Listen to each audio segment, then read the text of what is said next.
My name is Bublitz, and welcome back to the third Sunday after the Epiphany for the week of January 21st, 2024. And I'm excited to have you here. I'm excited to begin this week's podcast, and I am excited just being back here and continuing to do the podcast week after week. I will say, being on the back end, we have had a great start to 2024, and I'm really excited about that. And as we've kind of talked about a little bit, I really hope that you're sharing this and using this as a way to continue to deepen your faith in 2024. I think it's something that's really important for us to be thinking about and contemplating.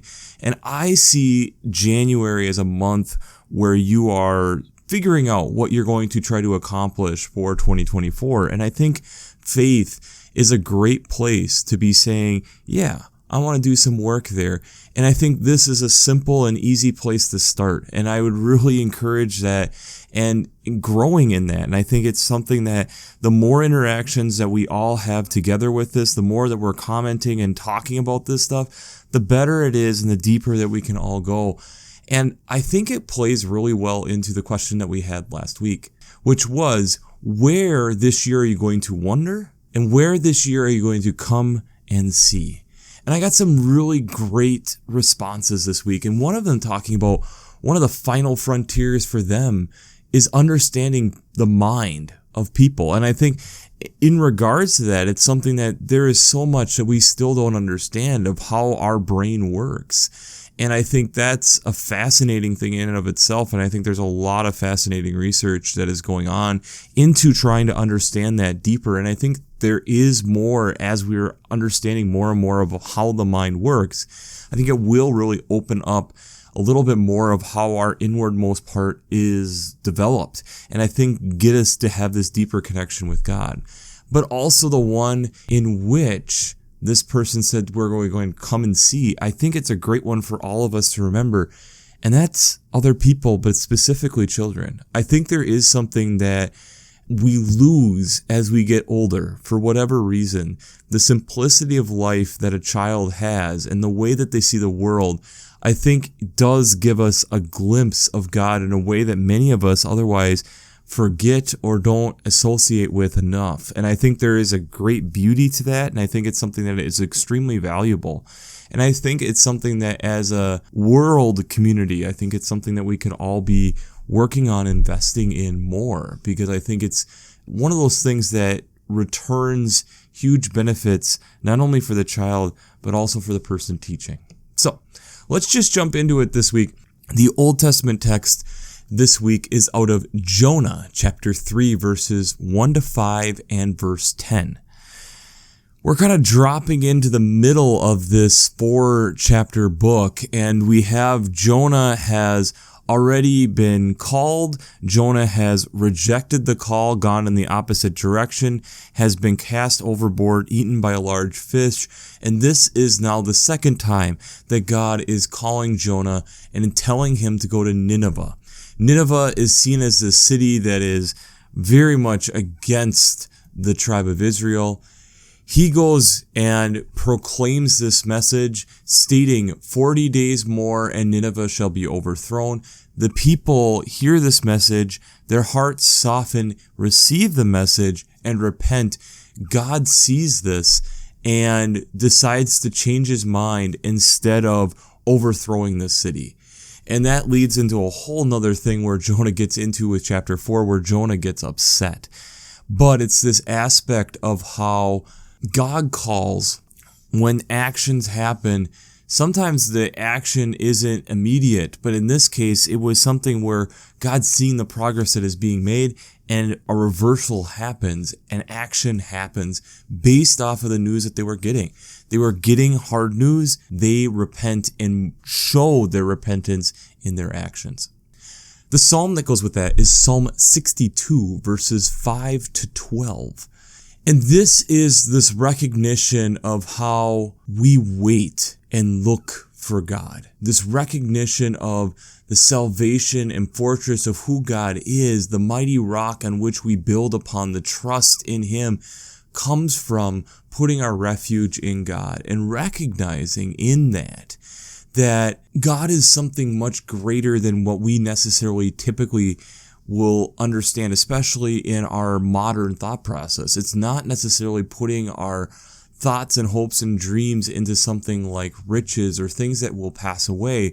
We're putting our hope and trust and faith into something that is much deeper than that, something that shows love, that is this penetrating force that changes everything at a level that we have a hard time fully comprehending. And out of that love, all these other blessings come, not necessarily us putting our confidence in these things that pass away. The New Testament text or epistle text this week is out of 1 Corinthians chapter 7, verses 29 to 31. This is a moment here where Paul is trying to get the people to understand that they have moved into a new generation then of what has happened. With Christ coming back and Christ promising the return, what Paul is signaling here that life is short in the aspect of the time of when God's return is short, and we don't still know when that's going to be, but this idea of this shift of how we aren't necessarily looking at each other as individuals or wife-husband type of relationships, or that we're going through this mourning. We are moving into this thing of relationship with God, and that trumps all these other things, whether it be for mourning or for rejoicing or for possessions, that we are putting God first and prioritizing that in what we are doing. The gospel text this week continues in Mark chapter 1, starting at verse 14, going to verse 20. So this then is John is arrested and for this good news, and then this becomes the beginnings of Jesus calling his disciples. Remember, we've talked about this a little bit. Mark is very cut and dry. Mark is very much, here's what happened type of gospel. And so here we have Jesus is passing by the Sea of Galilee by verse 16, sees Simon and Andrew casting nets as they are fishermen. And Jesus says, "Follow me, for I will make you fish for people." Immediately, they left their nets and followed him. They're a little bit further. They see James, the son of Zebedee, and his brother John, who are mending nets. And immediately when they're called, they'll leave their father and the hired men and follow Jesus. So this immediacy that we get, but also this idea that you can almost see that there has to be some type of relationship that has already happened because of just how these interactions are. You would assume that there has been some discussions, some interactions before to fully grasp what is going on. So before we jump into how faith and science come together this week, we have to do a shameless plugs. Working Preacher, if you haven't checked out Working Preacher, I'd highly recommend it. Between their Sermon Brainwaves podcasts, their commentaries, their discussions. Since I'm not an ordained minister, I use them on a weekly basis to help give me some direction, give me different ideas, even just see what different texts have been, as they have a great back catalog going through and talking about these texts throughout time. So if you haven't checked out workingpreacher.org, I'd highly recommend it. I'd also highly recommend checking out the Revised Common Lectionary coming from Vanderbilt's Divinity Library. I really enjoy how they lay out the text week to week, but also having the liturgical art is such a great resource, along with prayers, hymns, liturgical colors, prayers. If you haven't checked this resource out, again, as we've talked about, it's so important to prepare for worship. Then when you're hearing those texts, it's a second or third time instead of a first time, and there's so much more that you can pull out of it. So I'd highly recommend checking out that resource if you haven't checked that out already. Finally, I'd also highly recommend checking out the Green Blades Preaching Roundtable and the Green Blades Rising publications. Let's put this way. If you enjoy listening to me talk about, from a scientific perspective, looking at these texts week to week, you are really going to enjoy these either weekly reflections or monthly newsletters. What happens? You have these commentaries that come out weekly that are able to take these texts and look at it from another person's perspective, looking at it from a more of an ecological lens. If you're wanting more of a summary of different things and along with some different ecological tips and different things, I'd highly recommend checking out the Rising publications. It's a great resource. Both of these are amazing. They'll be the first link in the show notes down below in the references section. I'd highly recommend looking back at these. I wrote for one of them last year. It was a lot of fun. It's a great partnership we have over there. I'd highly recommend checking it out. When I was looking and thinking about these texts, the thing that kind of jumps out at me is the idea of change and immediate change. We look at Nineveh and how Jonah was going to Nineveh, and all of a sudden we see this changing of heart and how they then are able to, in this case, change God's mind, but seeing the repentance that the people have. We look at it from the aspect of how we in the Psalm can get wrapped up in all these things, but realize that our confidence in everything that we are able to do is from God, and it's through this love, by this relationship that we have been able to build, this trust that is able to happen, that in doing that, it makes things like immediately doing something so much easier. It's much easier a lot of times for us to be able to help the person that we have built relationship with to immediately drop what we are doing to help them, compared to, unfortunately, the person that maybe we don't have as much knowledge of. Still varying circumstance to circumstance, but overall that seems to be the case. The 1 Corinthians text getting into this idea that we're having this change, that we are becoming this new person, that the present world is changing underneath our feet as we are recognizing the call of who God is calling us to be. And then we hear this familiar story of Jesus calling his disciples by the Sea of Galilee, and that they immediately drop their nets. The idea that relationship has happened almost seems like it had to just not make Mark's cut, because how would they just immediately know that this is what they're supposed to do? Immediate.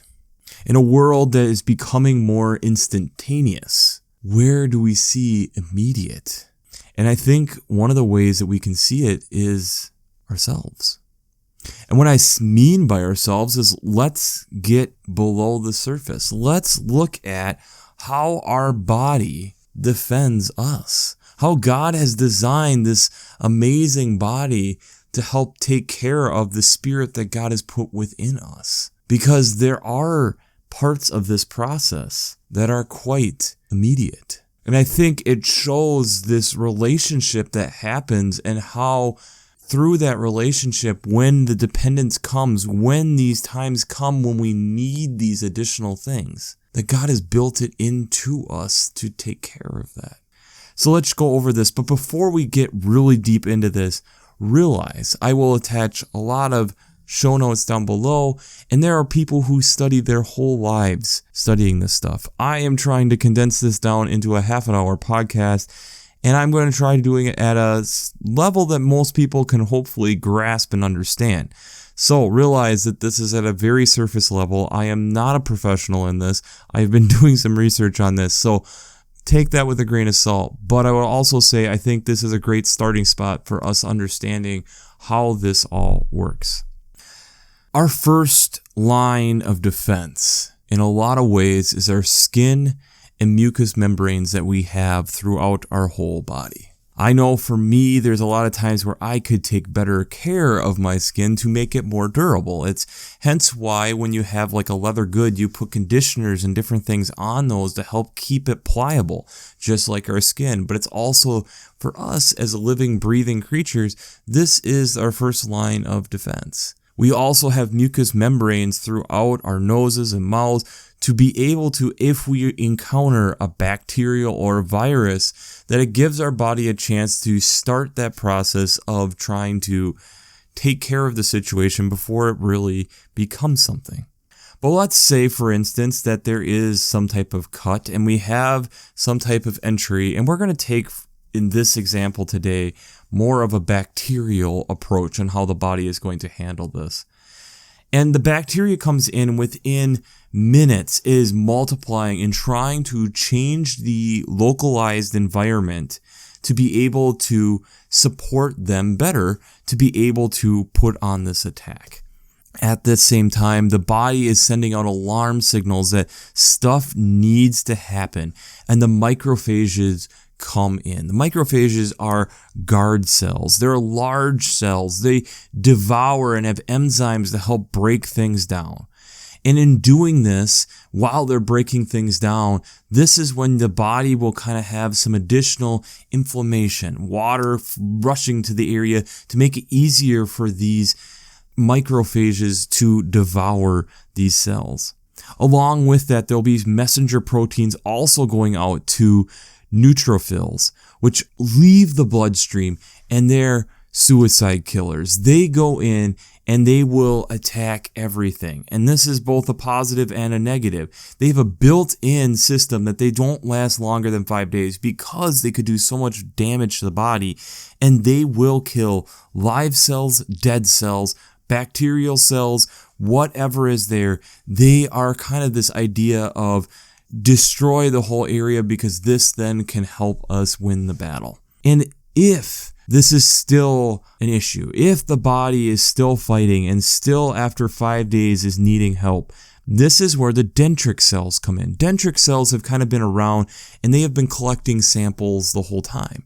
They've been collecting sections of the bacteria that are being broken up, and then they decide if they're going to go more to the antivirus or bacterial side, but they are going to go, as we talked about, for more of the bacterial into the lymph node system to reach out to T cells. Now, T cells go through this major long process that only about a fourth of the T cells that start the program end the program as a T cell. And they look for this helper T cell that has the right key to be able to help with this bacterial infection. When they find the right helper T cell, they duplicate rapidly. When this happens, there is 3 different jobs that they are trying to do.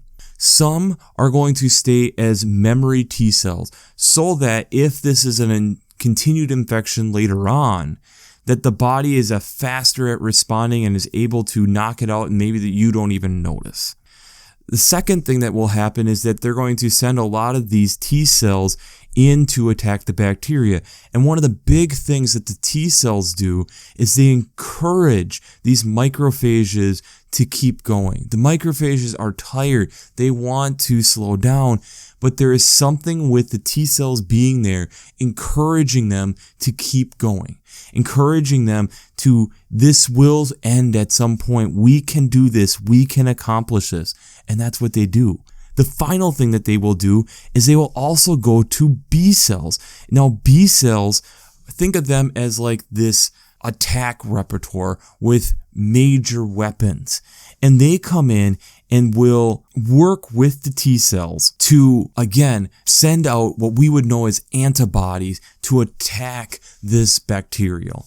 And again, the T cells are also working with the B cells to encourage them, and along with them also the B cells will also develop memory cells to again help with attacks later on down the road. We think about, there is a lot of things that our body will naturally do, like fevers and swelling and all these different aspects to help us in attacking a bug, attacking something that is hurting our body. In the immediacy of what the body is doing and how fast our body goes in to try to deal with these invaders, and a lot of times is able to even call off the troops that, yep, we got this taken care of, but have these built-in systems that if things continue to go, we have more and more and more repertoire to be able to throw at this is so important.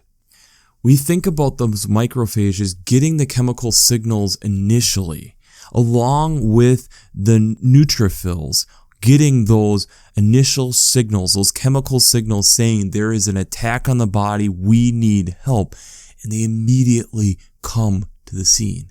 The neutrophils leaving the bloodstream to go and attack where we need to. Neutrophils, their byproduct is the pus that a lot of times we see when we're fighting an infection. That's one of the byproducts of neutrophils. The immediacy of what we know that our body needs to do to be able to keep us running and keeping us safe is amazing. And when we think about this and we hear how Jesus is talking to these brothers and say, come, let's fish for people. Come, I'm going to show you something. And immediately they're following.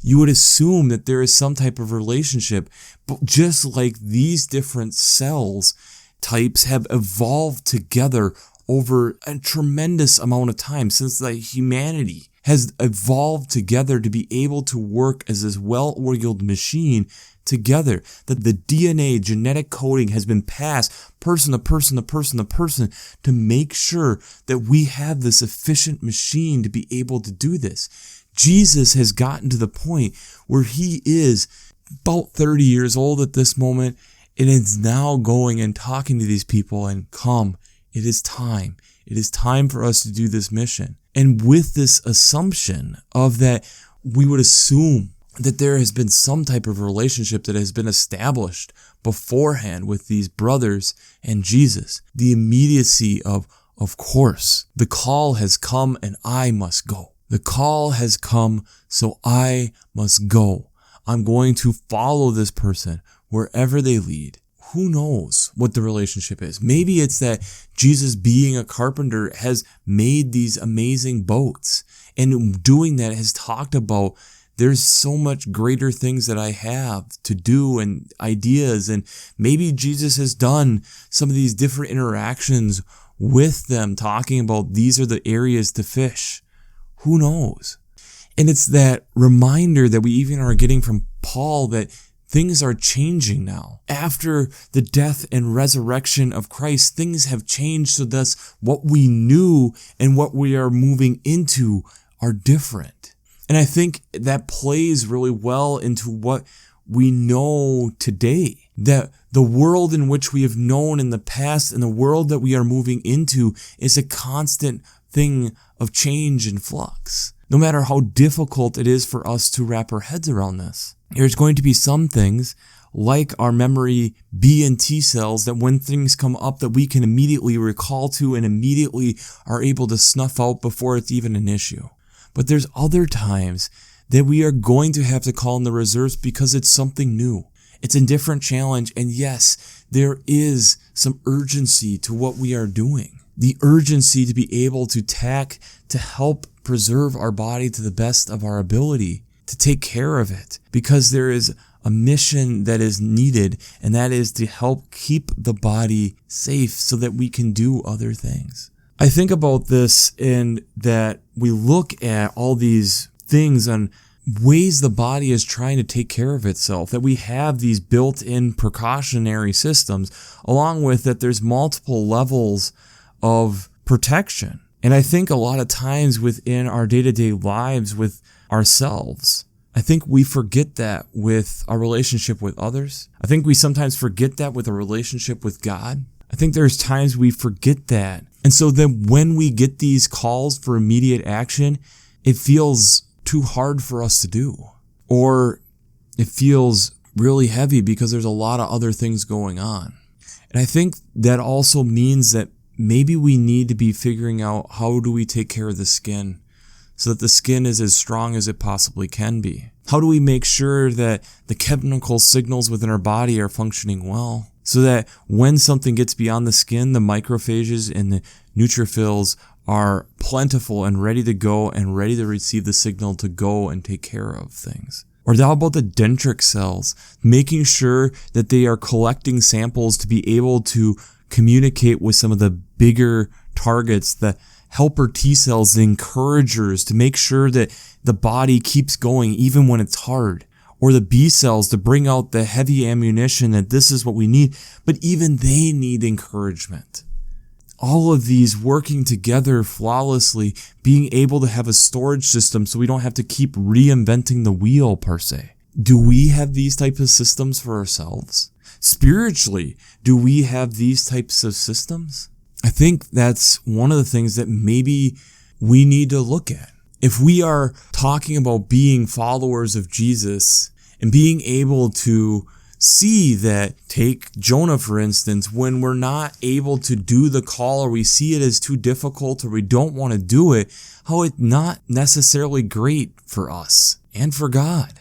And instead, maybe we need to be thinking about and looking at this from the perspective of we need to be able to react quickly. So thus we need to be prepared for that. And be prepared that we're going to be constantly entering into this new world, which means this dependence and trust on God like we hear about in the Psalm, and this trust in that God is this ever-changing present that we're going to receive like we hear in 1 Corinthians. But we need to be able to react to when God is calling, even when that's hard. I think it's important details here to recognize that we have James and John leaving their father in the boat. You would think that's hard. It's a family business. They're working there with their dad. You would assume there's probably some understanding that this is what they're going to do. They're going to be fishermen for their life. And suddenly the call comes and a major shift happens. The neutrophils are flowing through the bloodstream, just hanging out, and then suddenly they get the call and they're all in, realizing that their life is short, but they have a very important job to do. Macrophages realizing they're not the strongest cell in the body, but they have a very important to be those guard cells to trigger some of those inflammations so that they can try keep gobbling these things up, to work together to figure out ways to slow down this intruder and not overlook them. I think as we are in this Epiphany season, which is reminding us and helping us see the light of Christ and who Christ is, I think it's also meaning that we need to be looking at ourselves. And how prepared are we? How prepared are we if we receive the call to go and do? I think that's the hard part of faith sometimes, is realizing how prepared really are we. So the question I have for you this week is, how prepared are you for the call? How prepared are you for the call? And I think that's a hard question to answer in a lot of ways, because in certain ways we're probably prepared. I know for me, I have a vehicle that has snow stuff in the trunk of the car, so that I know if I have something happen where I need to help get someone out of a ditch, or I'm driving along and my car gets in the ditch, I have stuff that I can change into and I can be of help. It's all ready. It's right there. It's ready to go. I'm ready. But I also know for me, there's other times where I have trips that are coming up and I haven't prepared. I haven't gotten my stuff together for that yet. And these are just simple examples. This isn't even talking about spiritually. And I think that's the difference, is recognizing that the spiritual calls sometimes are really difficult to prepare for. But yet we have a body that's ready and willing to respond quickly, as fast as it possibly can, getting those signals and going and doing, recognizing that that's its duty and its job. And Jesus pulled some heartstrings or pulled on something within these disciples to immediately where they're realizing, this is what I'm called to do, so I must go. And I think there is something about that in this 21st century life of ours, that we feel that we're constantly so busy that we don't leave space for the Holy Spirit to call, that I think allows us to rethink what this is really all about. I think if our body can respond quickly, I think there's times when we need to be willing and able to respond quickly ourselves to the call. And that means the second part of that being faith.